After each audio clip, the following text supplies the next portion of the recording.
Now we review the 2024 film Crisis on Infinite Earths, Part 1. Alrighty, ladies and gentlemen, this year DC has decided to release the Crisis on Infinite Earths storyline as an animated film.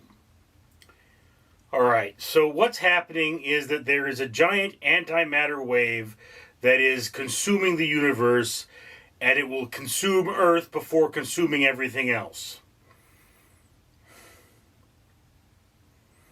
That is the dumbest thing I've ever heard.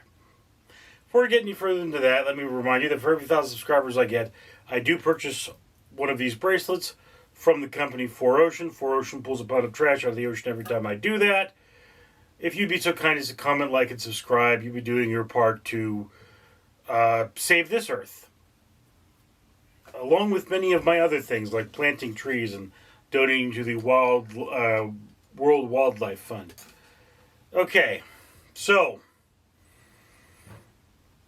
this is a Flash story primarily. Superman and Batman and all the other characters do appear. In fact, there are a lot of characters that I otherwise do not recognize. There is a unnamed character that originally I thought was an old version of the Flash, but we see an old version of the Flash, so it could, but also is probably not him. I think who we're looking at is Constantine, an ancient version of Constantine, and he said that the character said that he was doomed to walk the doomed. He was cursed to walk the doomed worlds. But so long ago, he doesn't remember why.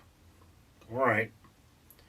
And he keeps appearing to the Flash. The Flash keeps skipping through time because the Speed Force allows him to do that, apparently.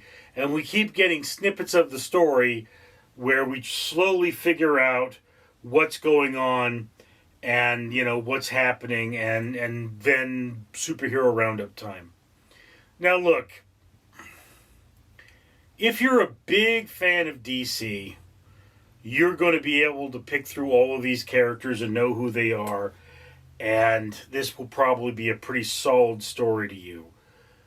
If you're not a big fan of DC, you're probably going to have a better time with this because you won't know what's happening, and not knowing what's happening is probably better. If you're a physics geek like me, you will think this is absolute crap. And the reason for that is the antimatter. I mean, people don't understand what antimatter is. You see, it's like, if you have, this is made of matter, right? It has a certain charge to it. It's made of positrons and neutrons and electrons, all right? If you take the counter molecules to that, the things that have the opposite charge, you then have antimatter. And when you smash antimatter together with matter, what is supposed to happen is that the matter and the antimatter is supposed to be released as energy. The nuclear bonds break, causing it to break down into energy and likely subatomic particles.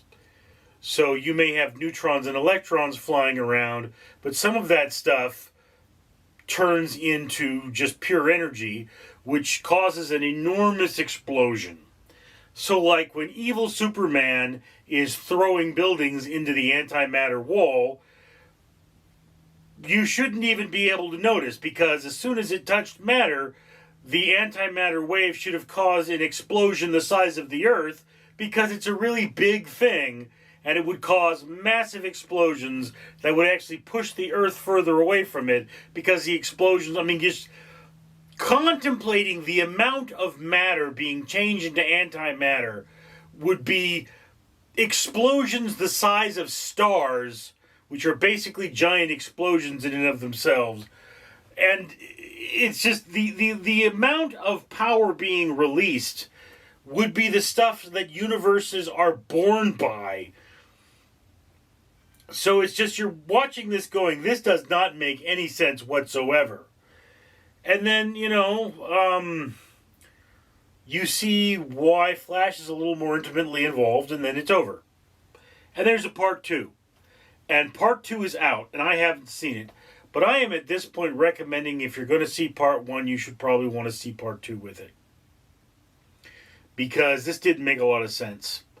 But if you're not familiar with DC, you will be more and more familiar with DC characters. So there's that. So yeah, look, this is a middle of the watch list, middle to lower middle of the watch list sort of a thing. It's not poorly made, it's not poorly performed, it's kind of a done thing at this point. It's not unlike Flashpoint or, I didn't see the last DC Batman, Superman, Flash movie, but, it's there. Anyway, just my opinion. Love to hear yours. In the comments below. I'm Richard. Randall the Rat here, reminding you to comment, like, and subscribe. And why should you do that?